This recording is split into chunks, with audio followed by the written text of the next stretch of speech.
Elen Jones yn enw i, dwi'n gweithio i Menter Dinefwr, gweithio y prosiect canolfan Hengwrt, a fi yw swyddog treftadaeth y Menter.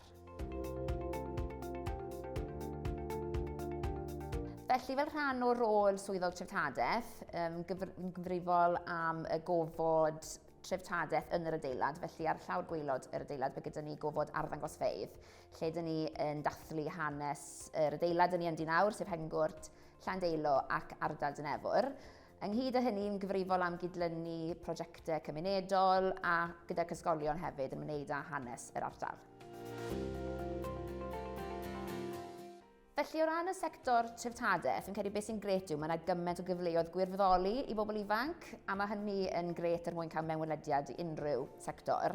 Felly, yn bendant gwirfoddoli, mwyn bod chi'n amlwg yn gallu cael profiad o'r wahanol meysydd sydd ar gael, ond hefyd bod chi'n gallu creu cysylltiadau a cael eich enw chi mas yna. Mae'r we wrth gwrs sy'n rwy'n dyddi yma yn arf hynod ddefnyddiol mwyn ymchwilio pwy fath o rôl sydd allan yna yn y sector a pwy fath o bethau sydd at eich dant chi. Wel, dyn ni gwybod dyn ni yn cyfnod ar ôl Covid, felly mae'n gweithio adre'n fwy o beth erbyn hyn. Ond i fi, pobl sy'n ei gweithle a mae cydweithio gyda phobl sydd yn cydynnu at ei gilydd yn rhywbeth pwysig. A mae'n codi moral chi fel unigolyn, felly o ran y gweithle yma, mae pawb yn cydynnu, pawb yn dod ymlaen gyda'i gilydd, felly y pobl yn bendant.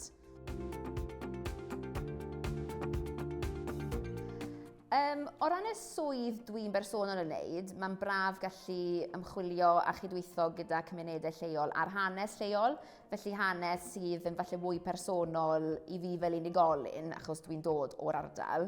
Ar lefel personol, mae'n gallu cael swydd o fewn y milltir sgwâr neu y le fi wedi cael yn magu, yn rhoi'r cyfle i fi roi nôl at y gymuned leol, bod yn rhan o gymdeithasau lleol ac yn y blaen. Mae'n aml iawn ble mae'ch swydd chi yw mae'n amlwg ble chi'n byw. Ac felly mae gallu rhoi nôl i'r gymuned wrth allu gael swydd yn eich ardal yn gret o beth. Felly yn amlwg mae swydd yn cadw rhywun yn ei hardal lleol ac yn bendant swydd sydd o ddiddordeb i rhywun ac sydd yn gweddi i'w sgiliau nhw hefyd. Felly yn amlwg mae'r swydd yma wedi'n cadw un yn milltir y sgwâr. Mae teulu wrth gwrs yn bwysig, mae rhan fwyaf yn heulu i gyd yn byw yn Sir Gar. Felly, cyfuniad o bethau, swydd, teulu a chymuned a ffrindiau a'r Gymraeg hefyd wrth gwrs, y cyfuniad yna i gyd. Yn bendant fel rhywun sydd wedi bod yn gweithio yn y sector treftadaeth ers gadael brifysgol ac yn benodol yn y sector treftadaeth yng Nghymru, mae gallu sgiliau Gymraeg yn holl bwysig yn hanfodol mewn gwirionedd.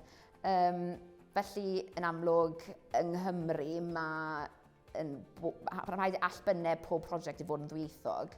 Felly mae sgiliau Cymraeg yn amlwg yn hanfodol wrth greu arddangosfeydd, wrth ymgysylltu gyda cymunedau.